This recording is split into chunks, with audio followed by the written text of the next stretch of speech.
Hello everyone, कैसे हैं आप सभी। उम्मीद करता हूँ आप सभी अच्छे होंगे और स्वस्थ होंगे। Welcome to the channel English with Subhash sir. पहली सीरीज में हमने क्या पढ़ा? पहली सीरीज में हमने सीजीएल 2018 के error detections video number first पढ़ा, लेक्चर नंबर फर्स्ट देखा है ना। अब ये दूसरा लेक्चर है। दूसरे लेक्चर में भी हम सीरीज वही है, एरर डिटेक्शन ही। हम सीजीएल के 2018 के जब तक सारे एरर डिटेक्शन नहीं सॉल्व कर लेंगे तब तक दूसरी सीरीज नहीं आएगी। पहली सीरीज में सारे एरर डिटेक्शन, फिर दूसरी सीरीज। तो ये पहली सीरीज का दूसरा लेक्चर है और इस लेक्चर में भी हम एरर डिटेक्शन सॉल्व करेंगे। बहुत ही इंपॉर्टेंट है सीजीएल के लिए। आप सभी जानते हैं एसएससी में हमेशा प्रीवियस ईयर क्वेश्चन ही आते हैं, मोस्टली प्रीवियस ईयर क्वेश्चन आते हैं, वही रूल्स रिपीटेड। ग्रामर में कई नए रूल नहीं बनते हैं। तो हम चलते हैं, ज़्यादा टाइम ना वेस्ट करके हम चलते हैं क्वेश्चन की तरफ। क्वेश्चन की तरफ चलते हैं। पहला क्वेश्चन ये रहा आपके सामने।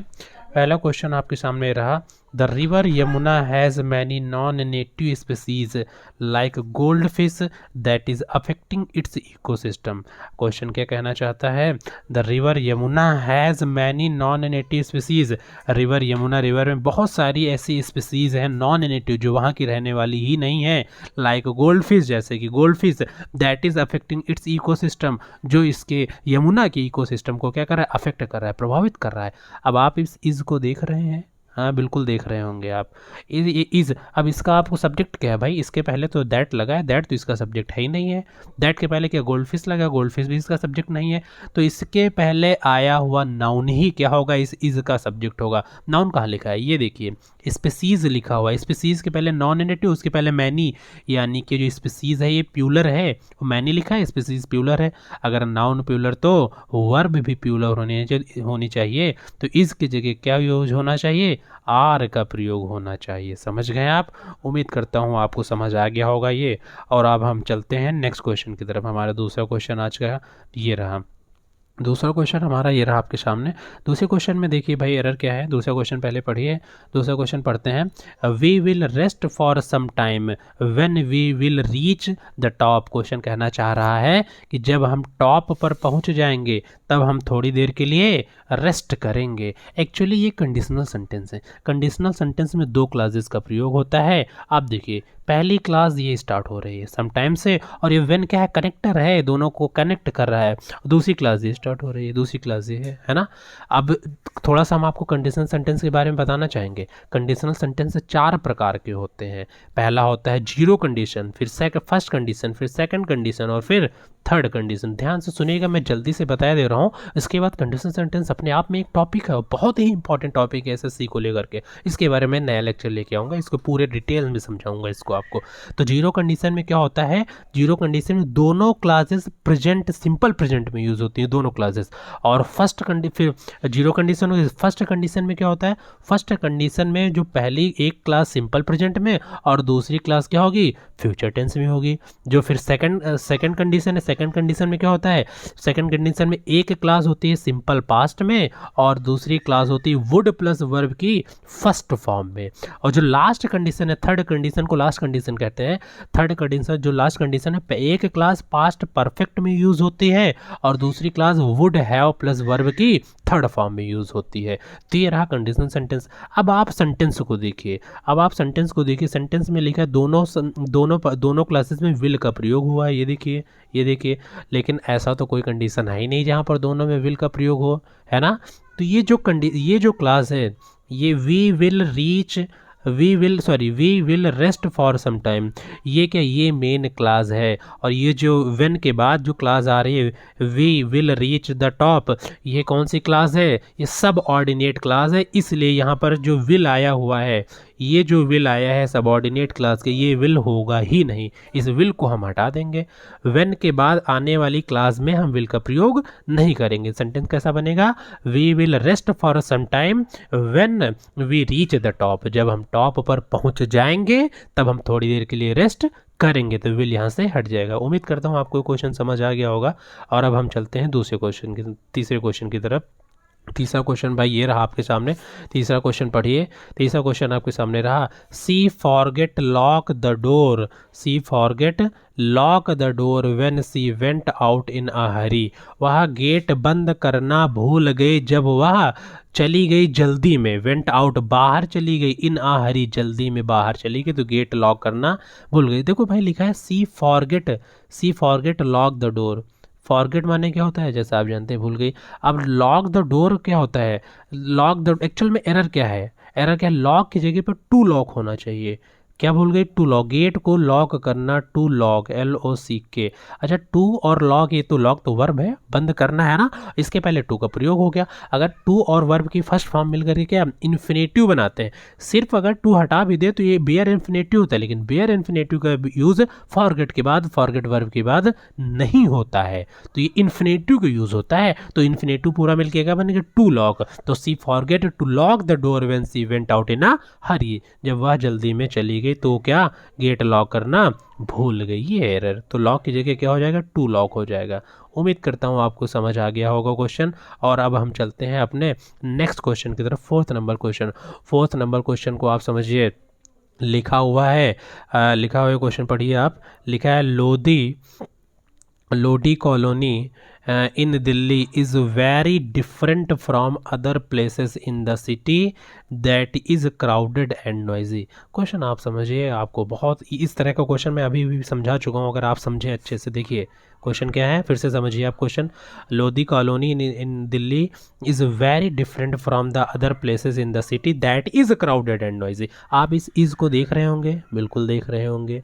अब आप बताइए हमको इस इज़ का सब्जेक्ट कहाँ है, किसके लिए आया है, ये सब्जेक्ट ढूंढिए। अब दैट तो फिर से मैं आपको बता रहा हूँ, दैट कनेक्टिव है, इसके पहले आया हुआ नाउन ही इसका क्या है, सब्जेक्ट है। नाउन ढूंढिए भाई इसके पहले, समझ गए। अदर प्लेसेस, देखिए भाई नाउन कहाँ है, अदर प्लेसेस, यही तो नाउन है, ये अदर प्लेसेस ही तो नाउन लिखा है।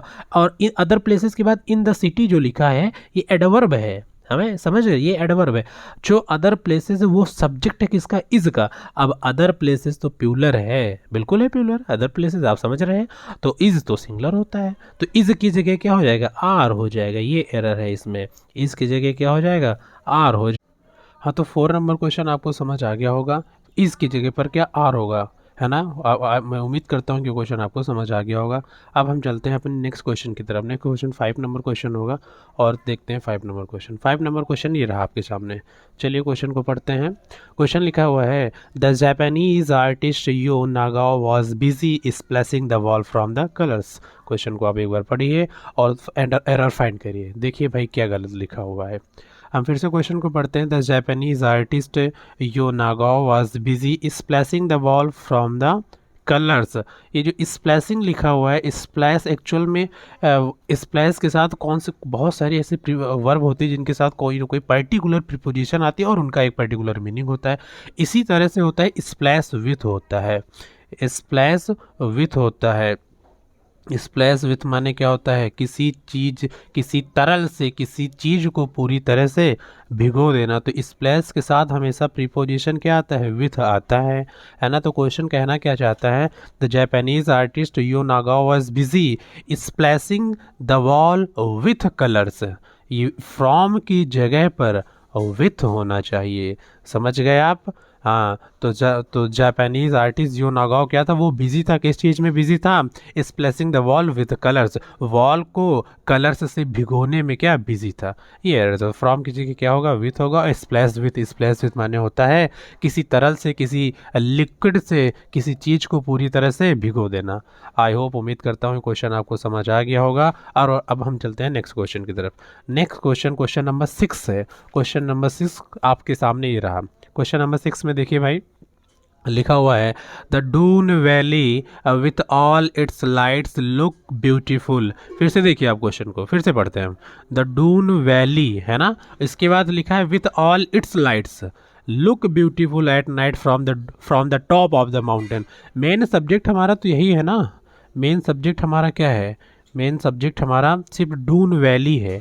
डून वैली, ये डून वैली लिखा हुआ यही मेन सब्जेक्ट है। अब इसके लिए आया हुआ वर्ब देखिए आप भाई, लुक लिखा हुआ है, क्या लिखा हुआ है, लुक, LOOK लुक। लुक तो प्लूरल होता है लेकिन तो डून वैली सिंगुलर लिखा हुआ है, तो इसी जगह लुक, इसीलिए लुक की जगह क्या होगा, लुक्स हो जाएगा और यही सिंगुलर हो जाएगा। वर्ब सिंगुलर तो सॉरी सब्जेक्ट सिंगुलर तो वर्ब सिंगुलर, सब्जेक्ट प्लूरल तो वर्ब प्लूरल। ये तो बड़ा सिंपल सा रूल है, आपको आता ही होगा। उम्मीद करता हूँ आपको ये क्वेश्चन समझ आया होगा।